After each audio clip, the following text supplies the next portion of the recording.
While the nation's largest wildfire continues to rage in California, the most fires in the U.S. are burning in Montana, where hundreds of people have been forced to evacuate due to a particularly dangerous blaze, according to officials. The Richard Spring fire burning on Northern Cheyenne Indian Reservation in southeast Montana has threatened multiple communities and infrastructure within the area, according to INCIWeb, the U.S. clearinghouse for fire information. Fire behavior is extreme with wind-driven runs and is burning in mainly brush, short grass, and timber, INCIWeb said. The current weather conditions of high winds and low relative humidity combined with high temperatures are expected to continue and sustain or increase fire behavior. The Northern Cheyenne Disaster and Emergency Services and Rosebud County Sheriff's Office said on Facebook that residents must evacuate due to the fire, which had charred 149,453 acres as of Wednesday. The fire was 15% contained.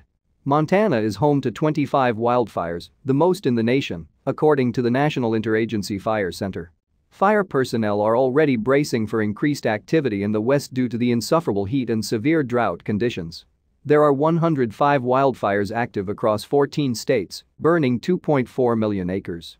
As the heat intensifies, the Dixie Fire in Northern California has scorched more than 500,000 acres as of Wednesday.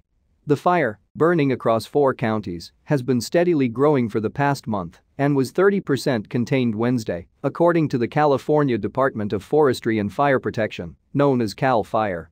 Firefighters continue to aggressively mop up hotspots within the fire perimeter to prevent any chance of embers or debris crossing the fire line, CAL FIRE said in its update. Tactical patrols continue mitigating hazards to ensure the area is safe when residents return home. The fire, California's second largest in state history, has destroyed 1,045 structures, including more than 550 homes and 140 commercial buildings. Another 69 structures have been damaged, and more than 15,000 structures remain at risk. California's wildfire season has been exacerbated by the severe drought condition and the climate change crisis. Wildfires have so far ripped through more than 917,000 acres, which is a dramatic increase of 233% over the same period last year, becoming the state's worst wildfire year on record, according to CAL FIRE. The West's severe drought has not only ignited dozens of wildfires, but it also dried up water supplies.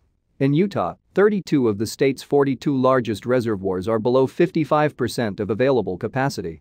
The state's overall storage capacity remains steady at 53%, according to a drought report from the State Department of Natural Resources.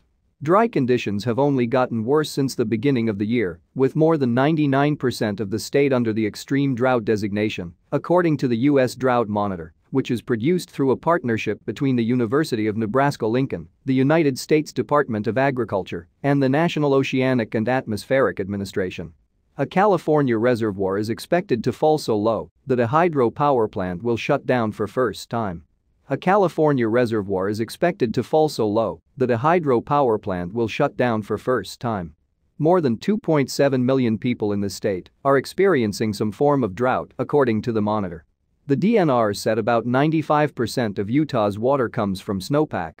This time last year just over 10% was in extreme drought, with nowhere in the exceptional drought category, the DNR said in the report.